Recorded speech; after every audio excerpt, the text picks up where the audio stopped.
Well, hello again, everybody. It's Friday, February 20th in the year of our Lord 2026. We're in Exodus 15. We're going to pick up right where yesterday's left off.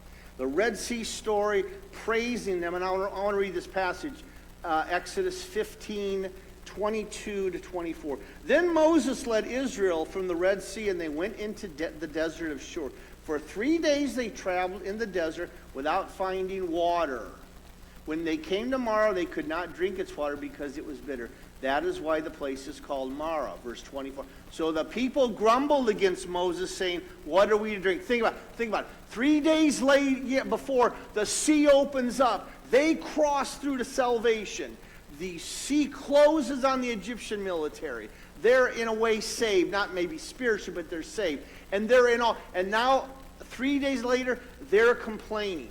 And that's what I want to focus on a little. We started this a couple days ago about excuses, but let's look at the Hebrew people. And everybody wants to say, oh, I feel so sorry for them. They were in bondage all those years. Let's cry over it. But again, the Egyptian people had learned a lot of blessings, but they had also learned a lot of negatives. And what we want to focus on here, I won't get through all of them. I've got 15 complaints they had over the next 40 years. I'm not going to get through them, but that's the point I want to make.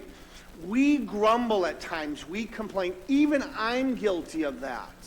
We get tired. We get down, get depressed. And again, how do I want to characterize the Hebrew people at this time? One day they were in love with the Lord. The other day they wanted nothing to do with him. Okay? So that's not a good way to kind of walk in salvation. One day they wanted their God, and then the next day they wanted a God. Let's remember, it took 1 day to physically get out of Egypt. It took 40 years to get Egypt out of their hearts. And that's true with us. Why? Because we will always carry our flesh, which sometimes, well, always times can lead us to sin. Let's look at a couple examples of a negative people with a great God and Moses leading.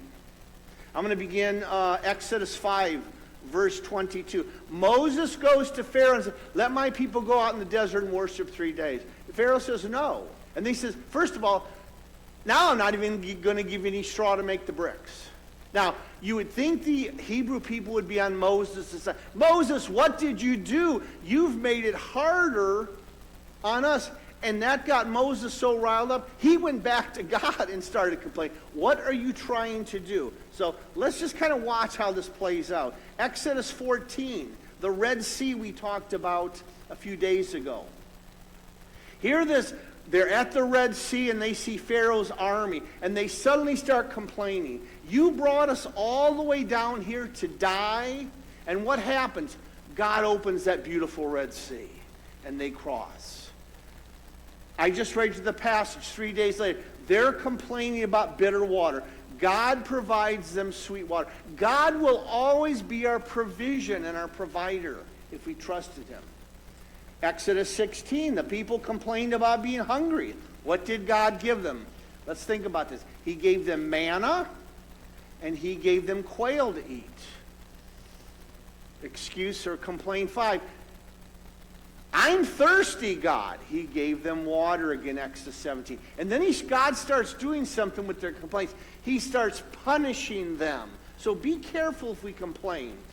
Number 6, they complained about Moses' absence. Remember when he was on the hill, the mountain for 40 days, getting the 10 Commandments? What do? They made a golden calf. And the Lord orders the Levites to kill 3,000 people by the sword. They continue to complain about food and their adversities in Numbers 11. And Moses was displeased. The Lord gave a very serious plague to them. Okay, we're not done. Miriam and Aaron eventually complain about Moses' leadership. And what does God do to Miriam? As I said, she didn't finish well. He gave Miriam leprosy. I could go on and on. When the 12 spies come back with the report of Jericho, 10 of them were negative. Now eventually God killed those people. And this kind of went on and on and on. What does it mean for us? Let's take a look at our life as we look at revival. Are we negative? Are we complaining? Do we argue? Are we fighting? Are we fighting with people? we need to look at that. We need to confess that. Don't be an arguer. Don't be a complainer. Okay? I hope this week has been a blessing to you, and we'll see you tomorrow on Saturday for the Bible study. Have a great day. God bless. Bye-bye.